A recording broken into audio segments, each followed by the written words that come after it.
Not too long ago, she suddenly heard the news that there would be a union between the Hammond family and the Grant family again.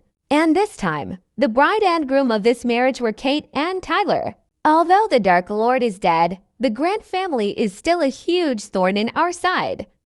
This time, they brought up marriage again and even selected Kate. I really couldn't reject. Hector shook his head. What did Uncle Trent say?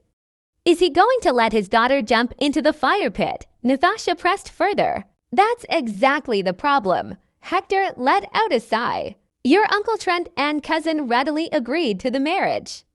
They also have the support of the family elders. I was not able to intervene. What? They agreed. Natasha was a bit taken aback. Don't they know that the Grants have ulterior motives? They're after something else. I've already explained the pros and cons to them too, but I still couldn't change their minds.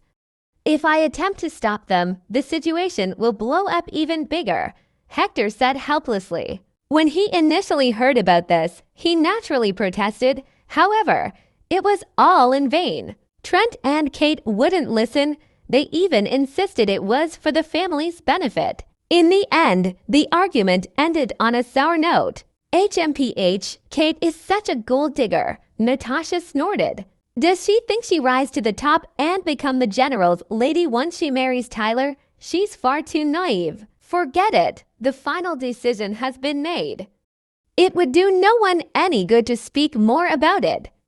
Let's just begin preparations early. Hector shook his head. I just wish that the two of them won't become the Grant family's pawn, Natasha said, deep in thought. For Tyler to swallow his pride and ask for marriage once again, it was clear that he wanted something. It was better to have a real enemy than a fake ally. There would be trouble if they let the Grant family's influence seep into the Hammond family. Natasha, something bad has happened. Ruth suddenly threw the door open and burst in. I just heard that Dustin has been arrested. Arrested? What happened? Natasha was stunned. Apparently, he led a man named Hank Hoffman, and the Nicholsons reported him, Ruth said, gasping for breath. The Nicholsons reported him. Natasha frowned. What is Dahlia doing? She can't even protect a man. Ruth, do you know where he's locked up? Hector asked. In Azkaban, Ruth said truthfully. What Azkaban? When Natasha heard this, color drained from her face. Azkaban was where they locked up the most wicked felons. Not a single person who entered could walk out of there alive. Just the name of the place was horrifying. Hector quickly realized something was amiss. That's odd. Why did he get sent to Azkaban over the murder of an ordinary person?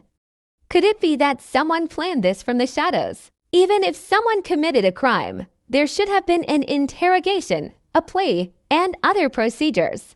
Sending someone directly to Azkaban was obviously fishy.